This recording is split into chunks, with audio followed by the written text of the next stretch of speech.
Assalamualaikum warahmatullahi wabarakatuh. Bismillahirrahmanirrahim. Alhamdulillahirabbil alamin. Yang kami hormati Abah Dr. Khalid Mawardi M.Hum, dan yang kami hormati teman-teman seperjuangan Magister PAI A Universitas Islam Negeri Profesor Kiai Haji Saifuddin Zuhri Purwokerto. Baiklah, dalam hal ini saya akan menyampaikan tentang pendidikan Islam masa periode Safawiyah dan Mughal. Silahkan disimak dan selamat menikmati. Sebelum materi lebih lanjut, kita akan mengenal dinasti Safawi. Nama Safawi dinisbahkan kepada tarekat Safawiyah yang didirikan oleh Syekh Saifuddin Ishaq pada masa dinasti Ilkhan ya. Ini pada tahun 1252 sampai 1335 Masehi. Syekh Saifuddin adalah seorang mursyid, pedagang dan politikus yang beraliran Sunni. Ia memiliki misi untuk mengislamkan orang Mongol ya, dan pemimpin tarekat selanjutnya adalah anak cucu Syekh Saifuddin seperti Syekh Khoja Ali dan Junaid. Nah, mengenal dinasti Safawi. Di bawah Syekh Junaid yang dianggap Tuhan oleh pengikutnya, paham dan cara bertarekat Safawiyah berubah dari lembaga tasawuf yang mempunyai kecenderungan kepada hal-hal yang bersifat ukhrawi menjadi aliran agama yang mempunyai kecenderungan kepada politik dan kekuasaan. Penerusnya, Haidar membentuk tentara elit bersama Kisilbasi. Sepeninggal Haidar, kepemimpinan tarekat Safawiyah beralih ke anak termuda Haidar, yaitu Ismail. Ismail setelah mengalahkan kerajaan Sirwanid dan Ayak Konyunlu mendirikan dinasti Safawi pada tahun 1501 Masehi dengan Syiah Isna Asyara sebagai madhab negara. Nah, para Khalifah Turki Utsmani, terdapat 11 syah atau penguasa dinasti Safawiyah dari tahun 1502 sampai 1736 Masehi yang terbagi kepada 301 tahun 1501 sampai 1588 Masehi. Yang pertama Ismail I, Tahmas, Ismail II, Muhammad Kutabanda ya, bisa dilihat tahunnya. Masa ini merupakan masa pendirian dan pembentukan dinasti serta merupakan periode peralihan ketika terjadi banyak perubahan dan penyesuaian struktur administrasi pemerintahan. Fase 2, yang pertama Abbas I ya, yang diberi gelar Syah yang Agung. Pada masa ini Safawi mengalami masa keemasan dan mengalami kemajuan di berbagai bidang, yaitu tahun 1576 sampai 1578 Masehi. Fase 3 nih ya. Yang pertama Safi Abbas II Sulaiman Sultan Husain. Masa ini merupakan masa kemunduran dan berakhirnya dinasti Safawi di Persia, dan ibu kotanya Isfahan direbut oleh pasukan Afgan.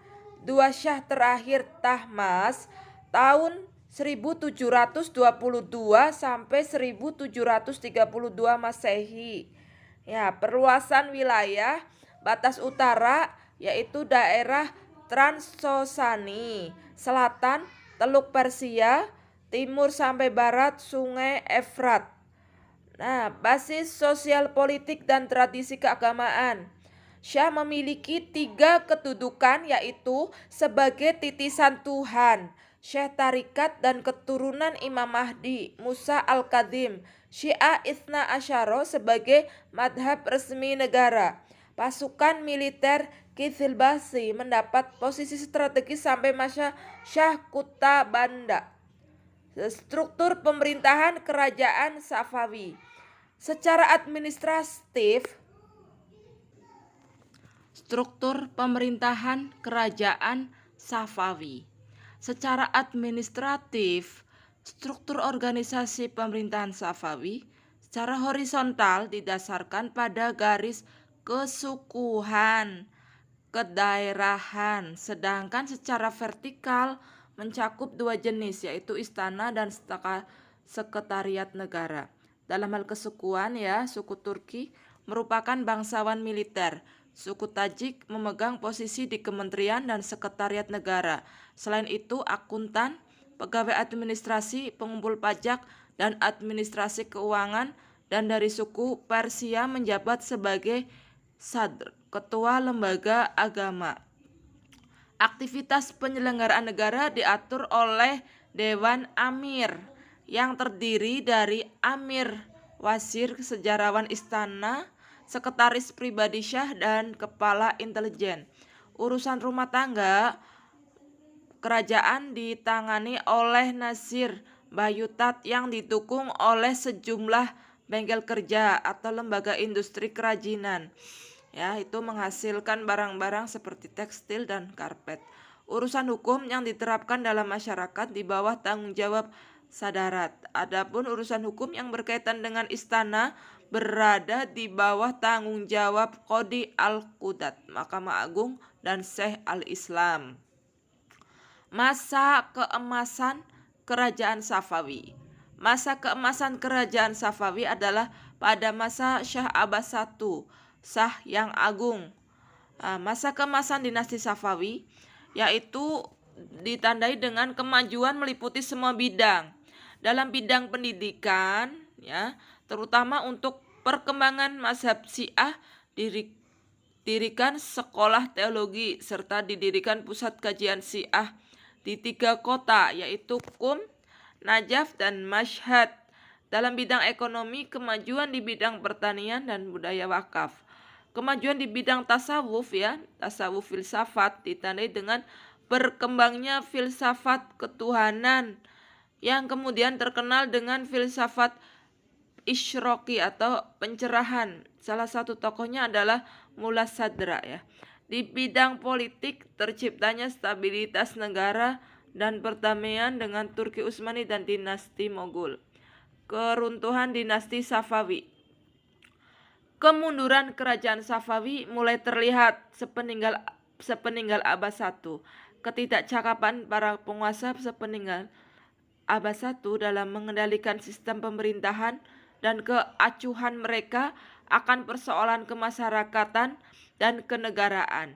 Peperangan dengan Turki Utsmani dan Mogul pada masa Shah Syafi yang menyebabkan jatuhnya kota Baghdad ke Turki Utsmani dan Kandahar ke Mogul menguatkan peranan politik ulama rasionalis, ya. Terus serangan dari pasukan Afgan itu berhasil merebut ibu kota kerajaan Safawi yaitu Isfahan pada tahun 1722 Masehi. Kemunduran dinasti Safawi. Kemunduran kerajaan Safawi mulai terlihat sepeninggal Abbas I. Ketidakcakapan para penguasa sepeninggal Abbas I dalam mengendalikan sistem pemerintahan, keacuhan mereka akan persoalan kemasyarakatan dan kenegaraan. Peperangan dengan Turki Utsmani dan Mogul, ya, pada masa Shah Syafi yang menyebabkan jatuhnya kota Baghdad ke Turki Utsmani dan Kandahar ke Mogul, ya, menguatkan peranan politik ulama rasionalis. Serangan dari pasukan Afgan yang berhasil merebut ibu kota kerajaan Safawi yaitu Isfahan pada tahun 1722 Masehi, ya. Ini, ya, pendidikan agama Islam yang kerajaan Safawi lakukan itu berpusat pada lembaga-lembaga pendidikan yang telah ada sebelumnya, yaitu madrasah, masjid, dan majelis taklim. Adapun lembaga lainnya seperti perpustakaan dan lembaga lainnya seperti perpustakaan, teaching hospital ya, pemikiran keagamaan mereka itu lebih dipengaruhi oleh aliran Sunni tradisional dan Syiah. Pemikiran keagamaan mereka lebih dipengaruhi oleh aliran Sunni tradisional dan Syiah ya. Demikian teman-teman dan abah dosen yang kami hormati ya, yang bisa saya sampaikan. Mohon ada masukan, kritikan untuk perbaikan makalah ini. Saya sampaikan terima kasih sebesar-besarnya atas perhatian dan masukannya. Terima kasih. Wassalamualaikum warahmatullahi wabarakatuh.